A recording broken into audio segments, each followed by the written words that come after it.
یہ دیکھیں ہم اپنے بچوں کو اگر حرام کھلاتے ہیں، یہ جو سودی مال ہوتا ہے آپ گھر میں لاتے ہیں اپنے بچوں کو کھلاتے ہیں، معلوم ہے اس کی سینسیٹیوٹی اور اس کی حساسیت کتنی ہے، اس کی خطرناکی کتنی ہے۔ نبی کریم صلی اللہ علیہ وسلم نے فرمایا درہم ربن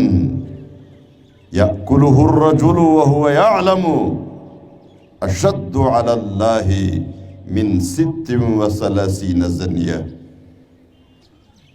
سود کی ایک درہم، ایک روپے جو ایک شخص لیتا ہے اور جانتا ہے کہ یہ سود ہے،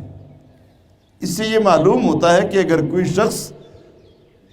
لا علمی میں اس سے کوئی ایسی حرکت ہوتی ہے تو قابل معافی ہے کہ اللہ اس کو معاف فرمائے،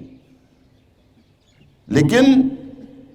وہ 1 روپے سود کا لیتا ہے لیکن جان بوجھ کر لیتا ہے، یہ اللہ کے نزدیک اتنا سخت ہے کہ 1 روپے سود کا یہ 36 مرتبہ زنا کرنے سے بھی اللہ کے نزدیک زیادہ سخت ہے۔ 1 روپے سود کا کھایا گویا 36 مرتبہ اس نے زنا کیا ہے، بلکہ اس سے بھی زیادہ سخت گناہ ہے۔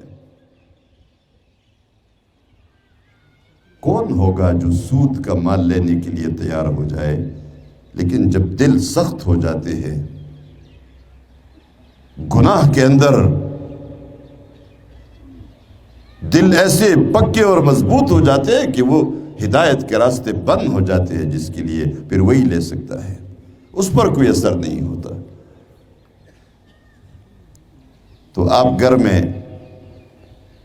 حرام لاتے ہیں، سودی مال، سودی کاروبار کر کے، لوگوں سے سود لے کر، قرضے دے کر، آپ اگر کہیں نا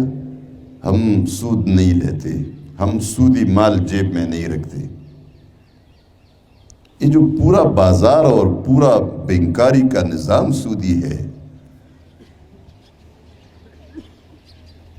اس میں آپ بچ نہیں سکتے۔ یہ پیسہ جتنا آتا ہے یہ ان بینکوں کے ذریعے آتا ہے، اس میں جتنے آپ کی سودی بینک ہے اور آپ نے پیسے رکھے اس میں منافع زیادہ آتا ہے، یہ منافع دوزخ کی آگ ہے، جہنم کی آگ ہے، اس میں کاروبار میں وہ زیادہ فائدہ دیتے ہیں، اچھے طریقے سے کرتا ہے۔